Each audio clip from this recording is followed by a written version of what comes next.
Welcome to our podcast on America in Crisis. Violence. What's it all about? America has seen a growing epidemic of violence, but aren't we a little narrow-minded to think that it is all just gun violence? Violence comes in many shapes and forms, and it all has its root in anger and hatred. We have seen this from the beginning of time when Cain killed his brother Abel over jealousy. People have killed for power, and just because they wanted something that someone else may have that they want. We have a problem in America. We have glorified violence. The news media and politicians have condoned the violence, and now we are reaping the whirlwind of violence. No society that feeds its children on tales of successful violence can expect them not to believe that violence in the end is rewarded. Margaret Mead. We have taken violence to a new level. We have destroyed cities, and not only are we allowed to do it, but we are praised for doing it, all in the name of peaceful protesting. But this has brought us down quickly, like a building that falls from an earthquake. America has experienced an earthquake, and many people have died, and many more are injured, and many more live in fear of another tremor. We owe our children, the most vulnerable citizens in any society, a life free from violence and fear. Nelson Mandela. Proverbs 3:29-33 says, "Do not plot evil against your neighbor when he dwells by you unsuspectingly. Do not accuse anyone without legitimate cause if he has not treated you wrongly.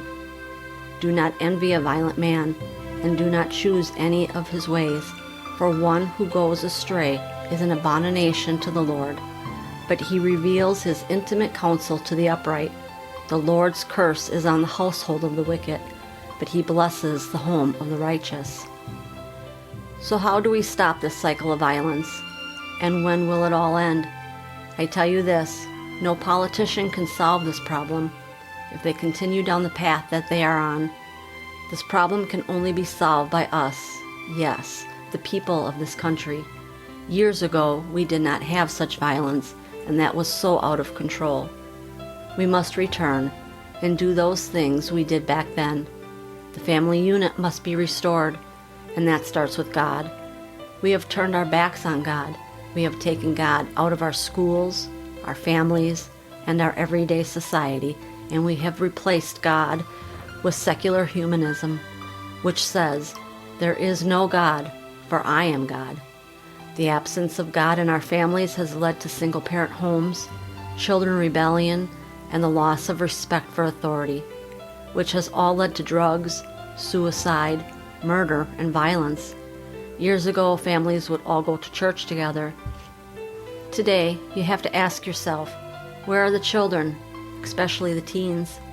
This is why we see so many teens committing crimes, and especially shootings. We have failed our children.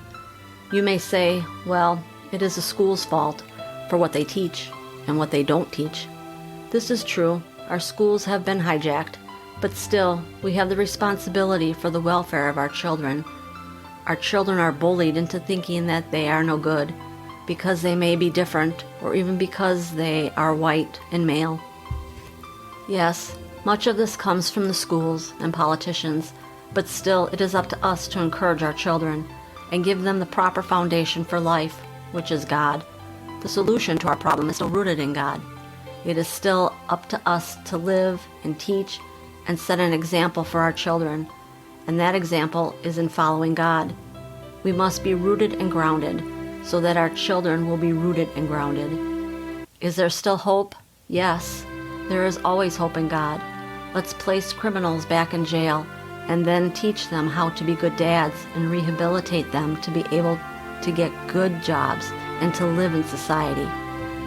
This has been accomplished by many men. Let's help those who have mental illness and not just look the other way. Let's get those who are addicted to drugs off of those drugs. And to do that, we cannot keep feeding their drug habits. This can be done, and it has been done. These things all can be done with God's help, and He will help if we return to Him. God gave birth to this country, and He protected it and prospered it all these years. But we have slowly turned from Him, and we have seen the results in our everyday lives. Let's come back to God by humbling ourselves, because that is what He is doing to us. He is humbling us with all of this violence, murder, and destruction. 2 Chronicles 7:13 and 14 tells us this: If I shut up the heavens so that there is no rain, or if I command the locusts to devour the land, or if I send a plague among my people, and my people who are called by my name humble themselves, and pray and seek my face, and turn from their wicked ways, then I will hear from heaven, and I will forgive their sin, and will heal their land. James 4:4 through 10 also says, You adulteresses, do you not know that friendship with the world is hostility toward God? Therefore, whoever wants to be a friend of the world makes himself an enemy of God. Or do you think that the Scripture says to no purpose, He jealously desires the Spirit whom He has made to dwell in us, but He gives a greater grace. Therefore it says, God is opposed to the proud, but gives grace to the humble. Submit therefore to God, but resist the devil, and he will flee from you. Come close to God, and He will come close to you. Cleanse your hands, you sinners, and purify your hearts, you double-minded. Be miserable and mourn and weep. Let your laughter be turned into mourning, and your joy into gloom. Humble yourself in the presence of the Lord, and He will exalt you. We have many teachings on our website. If you have never received the Messiah in your life, if you are going through a crisis, go to our first aid kit on the front page of our website.